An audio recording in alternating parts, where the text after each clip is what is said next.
Hey, Devon Digital here, and as we're closing in on the final days of the Galaxy S23 Ultra, I want to talk about a few things about this device because we can see right now that the rumors are pouring in for the Galaxy S24 Ultra, and this phone would be no more.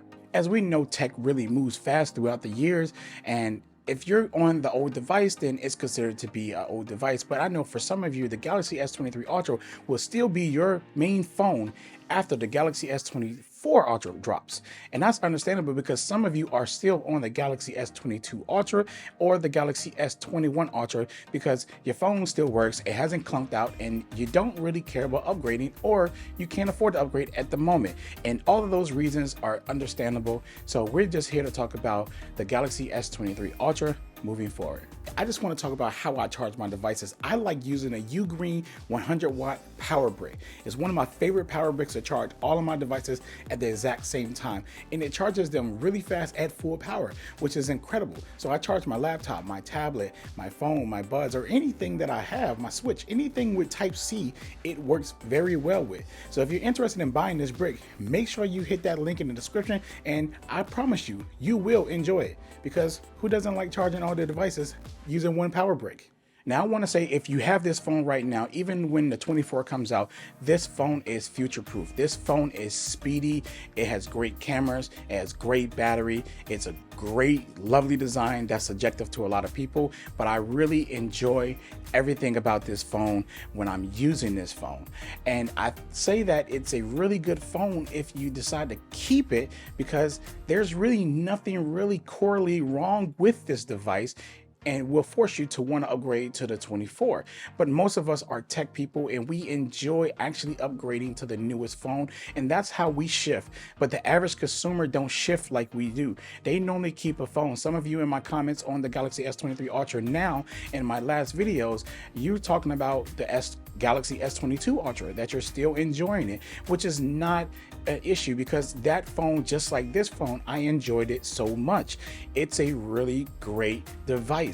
But if you're on the fence about upgrading, I suggest that you just kind of wait and see. But if you're one of those tech enthusiasts, I'm not going to tell you about upgrading, because 99% of the time you're going to upgrade because you can and you want. And that's just how it works when it comes to tech enthusiasts. The rest of us, or not us, because I'm not one of them, average consumers, they're going to continue to keep this phone. So I wanted to make sure that I give you good coverage on this device.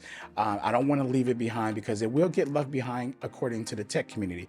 But the cameras on this is still incredibly good. Again, I'm not going to sit here and act like it's one of my favorite cameras, because you guys already know how I feel about this camera when shooting people. If you watch any of my last videos, it's still an incredible camera with other things. But when it comes to people, I'm just not a big fan of it. But I'm not saying that it can't get great shots. So when shooting with people, it can get incredible shots, just like any other flagship on this market. And it's still by far my favorite portrait camera out there. There's not any other camera that shoots better portraits than the Galaxy S23 Ultra, at least to me, in my opinion.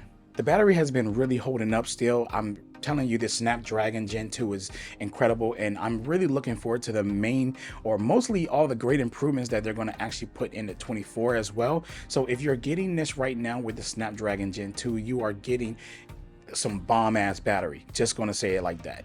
Battery life has been really great for me. I haven't had any battery anxiety on this phone, or anything for that matter. So if you're out here, looking to get this because of everything that I've just said just now, then it's worth getting. But if you're feeling like the battery on the other one is going to be 10 times better, which it might be better, to be honest with you, but just know that the battery on this is still pretty good. Performance is one of those areas where I don't think the Galaxy S23 Ultra lacks in. What I think it lacks in is animations. I'm not like some super Samsung Knight or anything like that, so I'm not going to defend the animations. I want them to still be better. Has Samsung improved the animations? Yes, they improved them tremendously, and I'm going to give them credit for that, but it's still not up to my satisfactory, and they don't have to make the animations up to my satisfactory, to be honest with you. I'm just a consumer just like the rest of you. If you like it, then it's totally fine, but I don't like it compared to, let's say, my iPhone and my Pixel animations. But Samsung is making improvements towards that, and I'm loving it, and I just hope that it gets there one day. But as of right now, for me, I'm not a real big fan of the animations, but the performance on this phone rocks. Like, Like, this phone flies through any task that you can totally do with this thing. It is incredible. I mean, I love how quick everything is on this phone. Now, that part, I can sit there and say, honestly, Samsung went from being TouchWiz to this. They're like one of the best performing phones when it comes to performance on the market. I'm not saying the best, one of the best. And Samsung used to be the worst when it comes to all of this stuff: animations, battery life, UI, performance, all of that. I mean, I've been through the TouchWiz days. I'm not sure if you've been there, but man, it was a terrible time, but it was also a good time because customizations was at its peak and everyone was rooting. And I love when I used to root in flash ROMs and all that, but those days they're over for me now. Another thing I want to mention is like the hardware. Like, Samsung's hardware is, I mean, look, again, just like TouchWiz days, Samsung went from some of the worst hardware to the best hardware on a device. And matter of fact, I would put them in the top 3 if they're not number 1, to be honest with you. Samsung hardware is just top notch.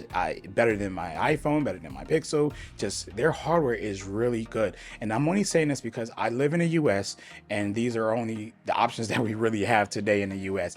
I haven't tried any Chinese brands or anything like that, so I'm sorry if you bring up one of those. I can't compare that. I want to compare what I use, and man, the only options here is Google, Samsung, and Apple. And we really can't talk about Samsung without talking about the Samsung features. And I also want to throw in there that Samsung has a really incredible ecosystem that a lot of people really don't give credit for. I mean, everything has always got to be about, you know, we're here to talk about Samsung's ecosystem with their buds, their watches, their washing machines, their dryers, their appliances, just how robust and how big it is that it just doesn't stop with mobile. It kind of stretches beyond, and that's incredible. And people really don't talk about that. I do use like the buds, the watch, the tablet, and everything else. I just don't have the laptop. But if you don't have a Samsung laptop, you're still in luck because you can use that with a Windows laptop, which I do have.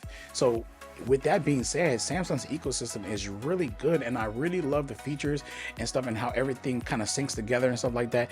Is it seamless? Yes. Is it as seamless as others? Probably not, but it's seamless nonetheless. And people don't want to give it credit because they're stuck on. And that's the thing. Samsung ecosystem is really good. I like to give them credit where credit is due, and I like the features that they add in there and the things that you can really do and how they connect together. It's really good, and I really enjoy it. So I really wanted to kind of touch up on that because I feel like a lot of people do not touch up on Samsung's ecosystem at all whatsoever in these videos, and I want to say it is just as good as the top contenders out there. In fact, everyone seems to have an ecosystem nowadays. So I'm not going to opt out and say Samsung doesn't have one of the best, because they definitely have one of the best ecosystems out there, and I'm quite jealous of it compared to my Pixels because Google still is building their ecosystem, even though it is pretty good in its own right too. But then again, when we talk about ecosystems, all of these different ecosystems are different. That's the thing. There's no best to me because everyone kind of focuses on a certain thing. Like Apple is like all hardware, and then Samsung is like software and hardware. That's kind of like how they go or whatever with theirs. And Google's is mainly built around the software, really built around Google Assistant when we think about it, because that is like the heart of their ecosystem. Google Assistant is the heart of theirs, while the heart of Apple's is like the iPhone, and Samsung's, I mean, I don't even know if they even have a heart. You could just buy anything and it just works. And that's one of the best things about Samsung's ecosystem, is just that everything just works within their ecosystem. So I guess you can say you need a phone or tablet or at least a hub to begin with for theirs with smart things. But other than that, it's huge. It's massive. So other than that, I want to go ahead and end this video now. I hope you really enjoyed this video, and I hope you really enjoying your Galaxy S21, 22, 23, and the 24 when it comes out, or maybe a guess, or maybe a Note, or maybe a S10, or whatever Samsung device that you currently have right now. I hope that you enjoy it, and if you do consider an upgrade, I think that next year the Galaxy S23 Ultra might be a big blowout deal to grab over the 24 next year. And we always say that because buying the old tech is always the better deal than buying the new tech. Anyways, this is Delvon Digital, and I catch you in the next video. Peace.